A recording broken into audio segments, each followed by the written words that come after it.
So అంజలి versus Anjali అనమాట ఇక్కడ. Yes Anjali, please tell you about yourself. నేను 2021 పాస్డ్ అవుట్. నేను చదువుతున్నప్పుడే R&D IT స్కూల్లో నేను జాయిన్ అయ్యాను. సో ఫైనల్ ఇయర్ అయిపోయాక హైదరాబాద్ వచ్చి డైరెక్ట్గా కోచింగ్కి నేను ఆఫ్లైన్ అటెండ్ అయ్యాను. నాకు చాలా హెల్ప్ అయ్యింది. అంటే డైరెక్ట్గా మార్క్స్ ఇవి తీసుకోవడం వల్ల నేను చాలా ఇంప్రూవ్ అయ్యాను. బట్ ఇక్కడికి వచ్చాక సెమినార్స్ అవన్నీ అటెండ్ అవ్వడం వల్ల నేను కొంచెం మాట్లాడడం నేర్చుకున్నాను. అలాగే మా ఫాదర్ వచ్చి లారీ డ్రైవర్, మా మదర్ యుఎస్ రిక్రూటర్ తను.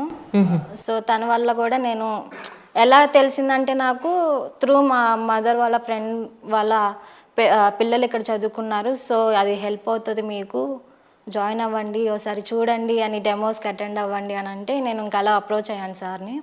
21లోనే నాకు డిసెంబర్లో అలా జాబ్ వచ్చింది.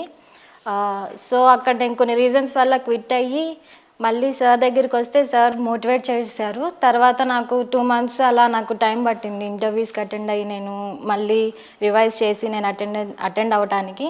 అలా నాకు ఈ January 3rd నేను ఇంటర్వ్యూ క్రాక్ చేశాను. FASoftలో నాకు జాబ్ వచ్చింది ప్రజెంట్. అక్కడ ట్రైనింగ్ జరుగుతుంది. So based on performance place అంటే కన్ఫర్మ్ అయిందా లేదని చెప్పి చెప్తా అని చెప్పి అన్నారు. ప్రొబేషన్ పీరియడ్ ఉంటుంది, 3 months to 6 months probation period. Exactly. Me performance బాగాలేకపోతే ఎంప్లాయ్మెంట్ పర్మనెంట్ ఉండదని వీళ్ళు భయంలో ఉంటారు.